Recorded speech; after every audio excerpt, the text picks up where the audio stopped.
Hello, today is Thursday, April 8th. I'm Tracy Anderson, and let's talk about some markets. So let's begin with beef. What continues to be a very high market, and it's not stopping now. So last week's harvest was a holiday shortened drop to 609,000 head. That's a huge drop from the 646,000 the week before. This puts additional pressure, like we needed anymore, to push prices even higher. We're a month out from a big holiday, Cinco de Mayo. And the popular cuts that go into that holiday, skirts, flanks, sirloin flap, all are jumping, and not just a little bit.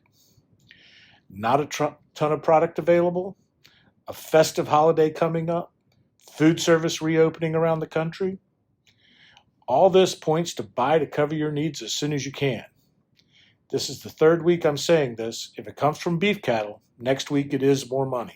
Looking at pork, we're in the same boat as beef. Production was down 2.9% from the prior week, as we see this seasonal trend continue week after week. Bellies were at 196 last week. Today we're at 203. I keep looking for something to break this market. It hasn't happened yet. Food service is coming back, so I think if this market is to break, it'll have to come from the retail side. Butts are up again for next week. Spare ribs are moving into some rarefied air. And I'll mention pork trimmings, because I was talking to a pork manufacturer this week who told me he could buy boneless pork loins and grind them for less money than he could buying current pork trimmings.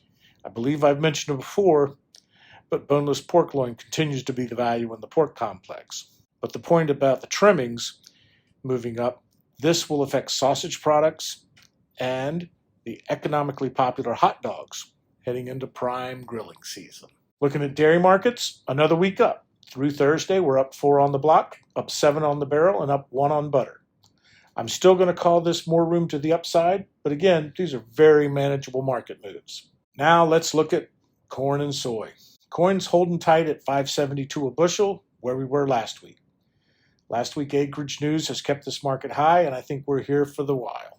Soy also held on to recent gains, but didn't shoot up again, so I guess we'll say thank you for small favors.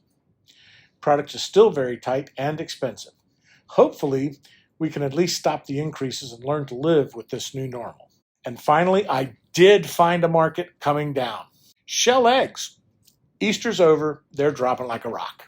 So thanks for listening. Have a great week, and let's do this again next week.